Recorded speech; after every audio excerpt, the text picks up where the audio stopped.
Deadpool and உல்வேரியன் இந்த மூவியோட story என்னன்னா, டெட்பூல் அவெஞ்சர் டீமுக்கு சேரணும்னு சொல்லி ஆசைப்பட, அதுக்கு அவெஞ்சர் டீம்கிட்ட போய் கேட்க, அவங்க அதுக்கு மறுப்பு தெரிவிக்க, அவெஞ்சர்ஸ் ஒரு டாஸ்க் கொடுக்க, இந்த மாதிரி உங்கள் உலகத்துக்கு ஒரு பிரச்சனை வருது, அந்த பிரச்சனையிலேருந்து உங்கள் உலகத்து மக்களையும் உலகத்தையும் நீ காப்பாற்றின அப்படின்னா அவெஞ்சர் டீமுக்குள்ள சேர்றதுக்கு வாய்ப்பு இருக்குது அப்படின்னு சொல்ல, உடனே டெட்பூல் உலகத்தை காப்பாற்ற கிளம்ப, பட் அவனால் மட்டும் அதை சமாளிக்க முடியாது அப்படின்னு தெரிய, உடனே உள்வெளியிட்ட போய் ஹெல்ப் கேட்க, அவன் அதுக்கு மறுப்பு தெரிவிக்க, உடனே இவரும் அவரும் ஃபைட் பண்ண, கடைசி அந்த சண்டையிலே 2 பேரும் ஒன்று சேர, 2 பேரும் ஒன்று சேர்ந்து உலகத்தை காப்பாற்றினாவா காப்பாற்றலையா அப்படிங்கிறதான் இந்த டெட்பூலோடைய ஸ்டோரி.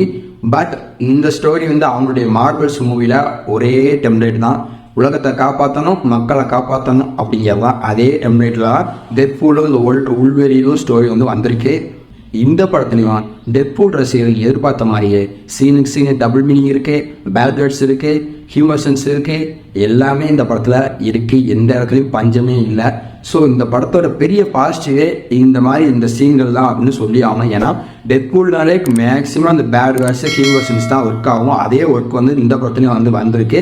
அதுவும் ஆக்டாக பொருந்திருக்கு அப்படின்னு சொல்லி ஆகணும். அதுக்கப்புறம் பார்த்தீங்கன்னா மார்வல் ஸ்டுடியோ வட்டம் இந்த உலகத்தை காப்பாற்றணும், மக்களை காப்பாற்றணும் அப்படின்னு சொல்லி ஒரே அரைச்சமாகவே தான் அரைக்காங்க.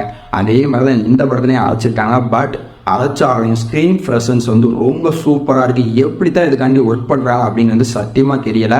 ரொம்ப அருமையாக இருக்குது. அதுக்கப்புறம் இந்த படத்தோட சின்ன மைனஸ் என்ன அப்படின்னு சொல்லி கேட்டிங்கன்னா, மார்வல்ஸில் இருக்கக்கூடிய அத்தனை சூப்பர் ஹீரோஸும் இந்த படத்துலையும் வராங்க உடனே போகிறாங்க. இவங்களோட கேரக்டர் நம்ம மனசில் தங்கவே இல்லை, வந்த உடனே போயிடுறாங்க. அதுக்கு மேலே பார்த்தீங்கன்னா இந்த டெட்பூலோட உள்வெளியின் படத்தை முதல் டைமும் பார்க்குறவங்களுக்கு இந்த ஒரு யூனிவர்ஸ் புரியாது. பழைய படங்கள், அதாவது லோகி யூனிவர்ஸ் இந்த மாதிரி சின்ன சின்ன படங்கள் இருக்குது, அவெஞ்சர் இருக்குது, இந்த மாதிரி விஷயங்கள்லாம் பார்த்துட்டு வந்தாங்கன்னா இந்த டெட்பூல் உள்வெளியினுடைய ஸ்டோரி புரியும்.